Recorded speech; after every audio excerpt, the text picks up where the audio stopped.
Morjes kamot! Tänään puhutaan hieman uskon asioista. Luin mielenkiintoisen blogitekstin tässä muutama päivä sitten, joka kantoi nimeä Ateismi on aivosairaus. Ja tällä videolla käsitellään hieman tätä aihetta ja otetaan selvää, onko ateismi, niin kuin Jenni Toivonen väittää, aivosairaus. Mutta sen pidemmittä puheitta, aloitetaan.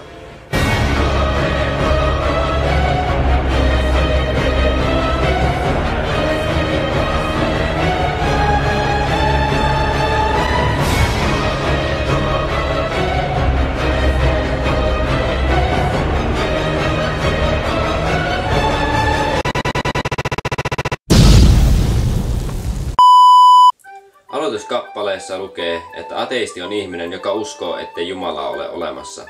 No, tämä on totta. Ateistit eivät usko Jumalaan, mutta ateistit ei usko mihinkään muuhunkaan tämmöiseen uskonnollisiin asioihin, kuten saatanaan tai tuon puoleiseen. Ateistien perusargumentti on, että ateistit ovat älykkäämpiä kuin Jumalaan uskovat. Aha. Ei. Ateistien perusargumentti on, että Jumalaa ei ole olemassa. Ateistit ei ole järkevämpiä mitä uskovaiset ihmiset. Eli mun mielestä ei kannattaisi yrittää yhdistää näitä kahta asioita, koska älykkyys ja uskoasia on vähän eri asia. Täten ateismin merkitystä yksilön hyvinvoinnille ja itsetunnolle ei pidä vähätellä. Mitä? Eli tarkoittaako tää nyt sitä, että mä oon vaarassa ja mun hyvinvointini on vaakalaudalla? Että heti kun mä lopetan tämän videon, niin joku giganttinen kives puttoo taivaalta meikäläisen päälle, niinkö? Tarjoaahan se ihanaista feel goodia aatteensa edustajalle. Ja sitten on tämmönen lainaus. Olen älykkäämpi, kautta parempi, kautta hienompi ihminen, koska minulla on tämä mielipide ja uskomus. Tää on vaan jotenkin niin ironista, koska täällä alussa hän sanoo, että ateistitompi uskoo, että nämä ateistitompi parempia ihmisiä mitä uskovaiset, vaikka hän tässä blogitekstissä nostaa koko ajan ihteensä enemmän jalustalle ja lyttää ateistit maahan. Tää on vaan niin ironista. Henkilökohtaisen hyvinvoinnin ja itsetehostuksen lisäksi ateismi voi tietenkin myös johtua siitä, että Jumalan olemassaolon tunnistaminen tuntuu liian kivuliaalta. Joo. Siis mä en tiedä mitä mä sanoisin tämän, mutta tää on niin tosi vaikeeta mulle. Mä en pysty. Sori.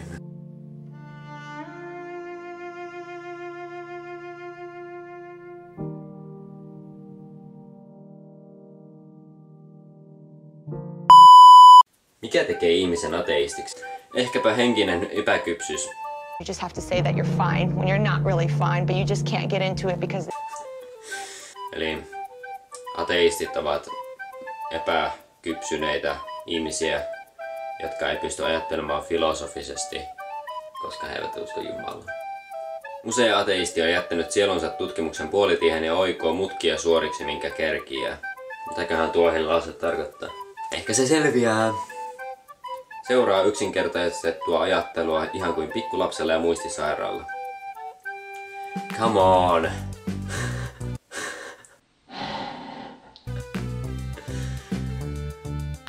Hänen mielestään, niin kuin tässä sanotaan, ateistit ovat henkisesti alemmalla tasolla mitä uskovaiset vain sen takia, koska he eivät usko isoon parrakkaaseen mieheen tuolla taivaalla. Mutta kaikkein paljastavin kysymys, jonka ateistille voi esittää, on: oletko ateisti siksi, koska vihaat Jumalaa? Ei voi vihata mitään, mitä ei ole olemassa. Nope, wait. Täällä on lisää. 100% ateistista ei tartu täkyyn, jonka avulla he voivat ilmaista kykynsä henkiseen filosofointiin ja jolle he voisivat todistaa pystyvänsä syvälliseen itsetutkiskeluun. Ateistin vastaus siis kuuluu: pitäisi uskoa ensin Jumalaan, jotta voisi vihata tätä. Sä et voi selittää tätä asiaa millään muulla tavalla vai mitä? Jos esimerkiksi tässä on Pena. Pena on ihan vitun mulkku äijä ja mä vihaan sitä sen takia. they ask you how you are, you just have to say that you're fine when you're not really fine, but you just can't get into it because they would... Mutta jos Pena ei ookaan. Katsokaa, ei oo Pena. Miten mä voin vihata Penaa, kun sitä ei oo? Jos ei ole mitään sun mielestä olemassa, miten sä voit vihata sitä? Et mitenkään. Se, ettei usko Jumalaan, ei tee ihmisistä yhtään sen rationaalisempaa kuin se, että uskoo. Sekä usko että epäuskovat puhtaasti uskon asioita. Joo, kyllä, näin on. Mutta kun se lataa vähän tänne ylemmäs, niin sun mielestä täällä kaikki ateistit ovat vitun paskaa. Niitä pitää valistaa siitä, että vittu sä oot perseestä, sä oot paska ihminen, sä et usko Jumalaan. Siis mä en nyt sano, että mä olisin vihainen tästä tekstistä, mua vaan naurattaa, tai kun tää samaan aikaan yrittää ajaa silleen se hyvää asiaa niinku uskoa. Mutta samalla tää kusee omille nilkoilleen. Ateistiseen ajatteluun liittyy usein järjestäytyneen uskonnon halveksiminen ja aliarvioiminen. No kyllä se näin on, että jotkut ateistit halveksivat uskovaisia. Mutta mitä sä teet tällä hetkellä?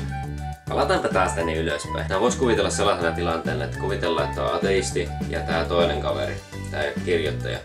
Tää ateisti puukottaa miestä rintaan, samalla kun tää toinenkin puukottaa toista miestä rintaan. Sitten se kahtoo sitä toista ja sanoo sille, sä teet väärin. Eikö näin? Niin jotenkin tällainen sanoo, että ateistit halveksii uskovaisia, vaikka tää tyyppi tekee aivan samaa asiaa. Korjaa oma asentees ensin ennen kuin rupeat muita dissaa, okei. Uskonto ei tule koskaan menemään pois. Ei tulekaan ja se on ihan hyvä asia. Koska jos joku uskoo, ei ole multa pois. He saavat uskoa, jos he haluavat. Tää on niinku tää usko siihen, että Jumala on aivan mun oma asia. Samoin kuin se, että jos joku muu uskoo Jumalaan, niin se on hänen oma asiansa. Se ei ole mun elämästä millään tavalla pois. Uskontoja tulee olemassa olemaan niin kauan kuin ihmisellä on aivotoimintaa. Ainoa keino, jolla ateistit voivat muuttaa maailman uskonnottomaksi on, jos he levittävät dementiaa aiheuttavaa näkymätöntä ja hajutonta kaasua kaikkien ihmisten hengitysilmaan, niin että nämä muuttuvat imbesilliäkin tyhmemmäksi ja lakkaavat ajattelemasta ja kehittymästä. Ja taas. No teoria tämän tekstin syntymisestä. Tää tyyppi on keskustellut tai kohdannut ääriateisti. Tää ääriateisti on ollut hänen uskoasiaa vastaan aika tökerö, joten hän on päättänyt, että joo, nyt lytätään kaikki ateistit maahan, koska tää yksi tietty ateisti on ollut persesilmä häntä kohtaan. Samalla sulkee ajatuksen siitä, että maailmassa voisi olla ehkä fiksujakin ateisteja. En nyt ajattele itteeni, mutta siis, että siellä on niitä fiksuja ateisteja. Tää paras kohta tästä tekstistä on tää viimeinen kappale. Ateistiin tulee suhtautua kuin aivosairaaseen tai taaperoikäiseen lapseen. Lämmöllä ja ymmärryksellä. Tulee ymmärtää, että ateistit tuntee olonsa avuttomaksi ja hämmentyneeksi selittämättömien asioiden äärellä ja takertuu loogiseen maailmankuvaan, jossa hengellä ei ole sijaa kuin hukkuva oljenkorteen. Ole siis hellä ateisti. Muista, alkaa mulle helliä. Mä säryn niinku tuosta noin vaan. Hän on kuin pikkulapsi, joka ei ymmärrä. Epätieteellisen uskomusideologian perusteleminen logiikalla, järjellä ja älykkyydellä on se, mitä sallinemme ateistille noille isoille vauvoille. Onhan meillä uskon vapaus.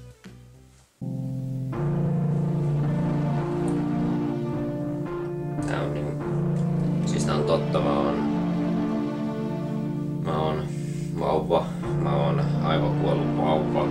Kahtokaa nyt vaikka tätä mun lapsuuden kuvaa. Tässä on mä lapsena. Mä olin aina vähän erilainen, koska mä olin ateisti heti silloin kun mä synnyin. Ja niin, muistakaa, että alkaa mulle helliä. Painakaa sitten likennappia. Mut siis nyt ihan järkevästi ajatellen. Hänen mielestään ateistit ovat täysin verrattavissa lapseen, jolla ei ole minkäänlaista ajattelukykyä. Nyt puhun vauvasta siis. Tai aivosairaaseen ihmiseen, jolla silläkään ei ole täydellistä ajattelukykyä. Eli hänen mielestään, jos sä oot ateisti, sä oot ihan vitun tyhmä. Heti sillä hetkellä, kun sä sanot, joo, mä uskon Jumalaan, niin heti sitten ollaan sille, olet pelastunut lapseni. Ja tää on jotenkin surullista mun mielestä, koska hän sanoo sen tuossa itsekin lopussa. Onhan meillä uskonnonvapaus. Samalla tavalla ateistillakin on uskonnonvapaus siihen, että hän ei usko Jumalaa. Ja miksi tästä pitää tehdä uskonnoista muutenkin hirveän iso juttu, koska uskonnot on uskontoja. Jos uskoo, uskoo, jos ei usko, ei usko. Ja uskonto on oma asia. Pidä se itelläs. Älä rupee hieroa sitä niiden naamalle, jotka eivät usko samalla tavalla. Joo, tässä oli pieni käsittely tästä blogitekstistä. Kiitos kun katsoitte videon, toivottavasti tykkäsitte. Painakaa tätä subscribe-nappia, jos ette ole tilaa. Tykätkää videosta ja jakakaa kavereille. Tehkää ihan mitä haluatte tälle videolle. Mutta joo, se oli siinä. Pysykää sonella ja hei hei. They ask you how you are, and you just have to say that you're fine when you're not really fine, but you just can't get into it because they would never understand.